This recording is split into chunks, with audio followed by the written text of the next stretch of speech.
Patuloy naman na isinusulong sa Kamara ang sapat na sahod at benepisyo para sa mga barangay official sa bansa. Ito'y bilang pagkilala sa malaking papel na ginagampanan nila sa bawat komunidad. At live mula sa Batasang Pambansa, si Nomer Corporal. Nomer. Bien, mabusising tinalakay ng Committee on Local Government ang isang panukala na layong palakasin ang benepisyo at karapatan o kapakanan ng mga opisyal at manggagawa sa barangay. Sila ang unang tumutugon sa pangangailangan ng komunidad, mga frontliners sa panahon ng sakuna, peace and order concerns at mga serbisyong pangkalusugan sa barangay.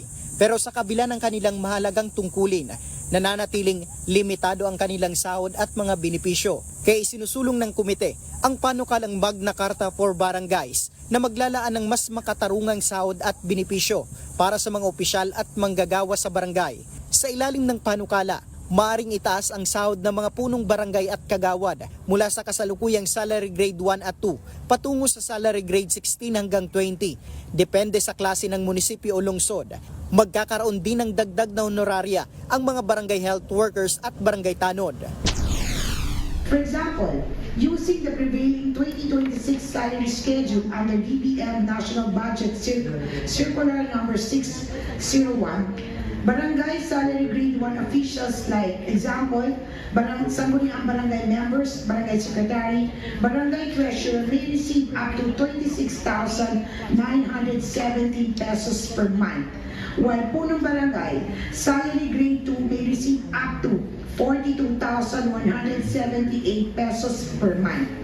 Subject to the financial capacity of the barangay and compliance with applicable budgetary limitations under RA number 7160. Bukod sa sahod, nakapaloob din sa panukala ang mga benepisyong tulad ng hazard pay, insurance, scholarship at burial assistance. Prioridad din ang mga opisyal ng barangay sa mga housing programs ng pamahalaan. Samantala, ang mga makukumpleto ng 3 termino o 9 na taon na panunungkulan ay maaring makatanggap ng service incentive. Tinatayang aabot sa 50,000 piso ang insentibo para sa mga kagawad at 100,000 piso naman para sa mga punong barangay. Suportado naman ni Las Piñas Lone District Representative Mark Anthony Santos ang panukala. Ayon sa kanya, bilang dating barangay official, batid niya ang hirap at sakripisyong kakaharapin ng mga naglilingkod sa pinakamababang antas ng pamahalaan. Pag tinignan niyo po parang talagang may discrimination ang dating. Pero I think this is the first step. Unang step lang po natin ito.